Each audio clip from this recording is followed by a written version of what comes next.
A gente recebe aqui a economista Josi Gomes. Josi, bom dia, boa segunda, bem-vinda. Vamos tomar café? Vamos. Então bora. A diferença, Josi, de inflação, que essa a gente sabe, que é o nosso poder de compra perdendo cada vez mais força, para deflação. O que é deflação, o que é inflação? Explica pra gente. Bem-vinda mais uma vez. Bom dia, Douglas. Bom dia a todos. Inflação, na verdade, é o que a gente praticamente está vivendo, né? Ou seja, esse aumento significativo de preços. É quando o poder de compra realmente diminui, a gente vê os nossos rendimentos praticamente sem muito significado, sem muito valor, né? E é difícil. E isso a gente vem sentindo nos últimos dias muito na pele, né? Você recebe X, comprava tantos produtos com aquele valor, na semana seguinte ou no mês seguinte você vai e praticamente você não consegue mais. E tem apertado muito nos últimos meses. A gente sente quando vai ao supermercado, quando vai à feira, quando sai de casa, né? Sim, sim. Isso tem sido um dos maiores problemas na economia atualmente, né? Porque isso aumenta a pobreza, aumenta a desigualdade, então são muitos os danos causados à sociedade em função disso. O nosso salário,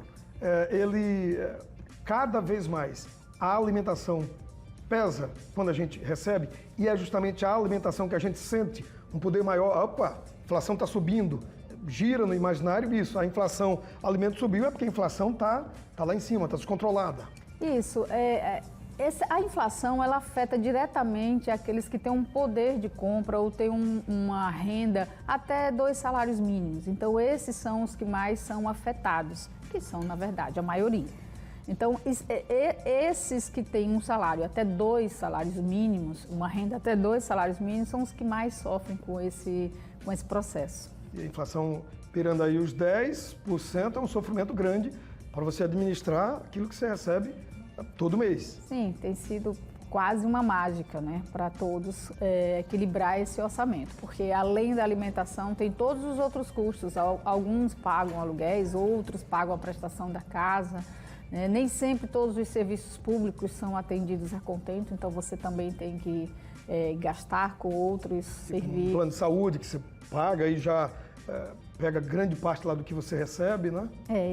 Especialmente nesse período de pandemia, que está mais equilibrado, mas tem as sequelas, né? Tem muitas famílias que estão sofrendo muito ainda em função disso tudo. A gente sai da inflação e fala da deflação.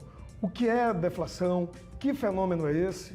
Então, quando a inflação ela aumenta de forma significativa, o governo tem que usar algum mecanismo para gerar um equilíbrio. A gente pode imaginar, Douglas, uma balança, para que todos entendam. A economia é feita uma balança, você precisa equilibrar os 2 pratos, porque se um pender para um lado mais que o outro, então com certeza vai nos afetar diretamente. E a deflação é o mecanismo oposto da inflação, ou seja, há uma queda significativa de preços, há um aumento da oferta do produto, só que você não consegue pagar, não consegue adquirir. Esse poder de compra também está comprometido. Esse a gente não sente tanto imediatamente, mas o empreendedor, principalmente que produz matéria-prima, produtos de bens duráveis, esses que mais empregam, por exemplo, são os que mais sentem.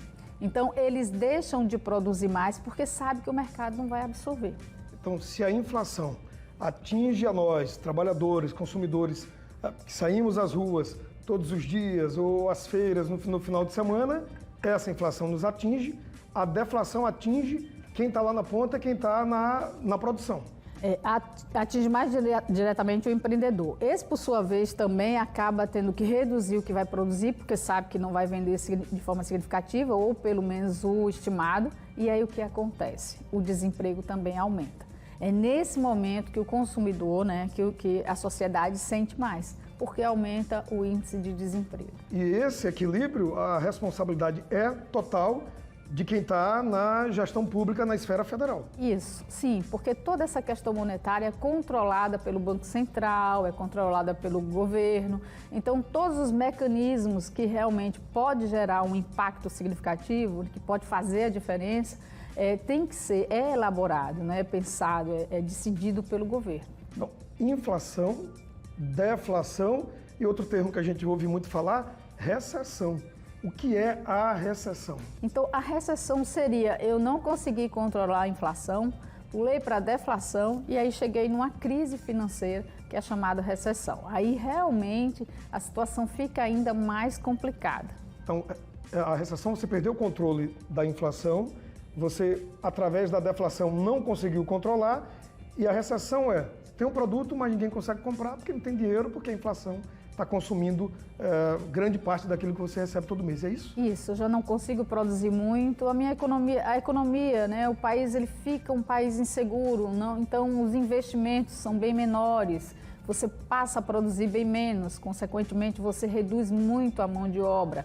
Então tudo isso vai gerando um descontrole e esse descontrole em proporções muito elevadas gera a recessão, que é a crise econômica. E isso atinge todos os estados e com um grau maior ainda, um estado menor, por exemplo, trazendo para a nossa realidade aqui, o nosso estado de Alagoas? Isso vai depender muito de como está sendo feito o dever de casa, né? Cada estado vai analisar suas finanças, ver como é que estão suas contas, se estão equilibradas. Quanto mais equilibrado, quanto mais existir reserva, então é possível tomar algumas ações. E sofrer menos. E sofrer menos. Esse é o importante. Cada gestor público tem que estar muito comprometido, tem que estar fazendo essa conta e revisando periodicamente.